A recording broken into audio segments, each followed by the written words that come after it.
ভাই আমার চাকরি মাংস দেন। ওই রান্না ল। ভাই কন্যা এই আপা জান জান তো। ওই বেটা এই খেদাবি করতে ভাই যত সব। কি হইছে? আরে ভাই আজকালকার কি আধা কেজি নিচে মাংস আছে 250 গ্রাম মাংস চাইতেছে। এই আপনি যান, পকেটে টাকা নাই আইসে আবার মাংস খাইতে করতে যায় এগুলা। ওনারা তো খুচরা 100 গ্রাম মাংস বিক্রি করে না, আর খুচরা 100 গ্রাম মাংস তো অনেক কম। আপনি 250 গ্রাম মাংস দিয়ে কি করবেন? আধা কেজির নিচে তো মাংস বেচে না। আসলে কি ভাই বাবা, আজকে পরীক্ষা কিন্তু ভালো দিতে হইব, অঙ্কে 100-তে 100 পাইতে হইব, ঠিক আছে? আচ্ছা মা। যাও। মা কি বাবা?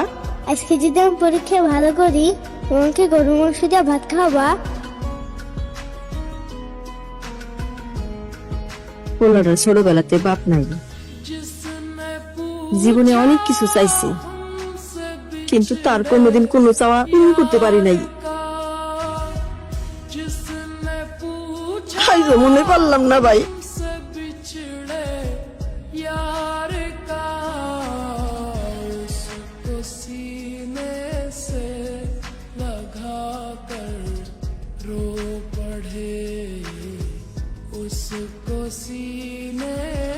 আপা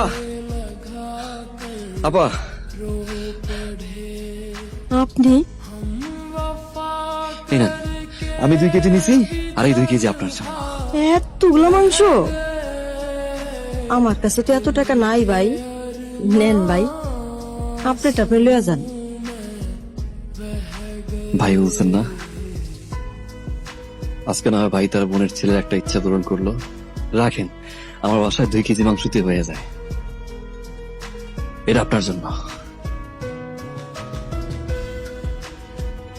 আল্লাহ আপনার ভালো করুক, অনেক বড় মনের মানুষ আপনি।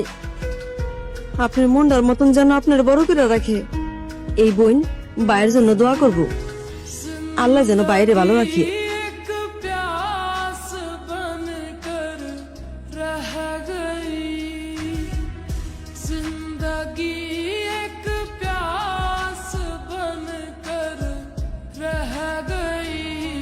আপনার খাবারের অপ্রয়োজনীয় কিংবা অপচয়ের অংশটুকু হতে পারে কোনো এক সুবিধা বঞ্চিত মানুষের জীবনের খুশির কারণ।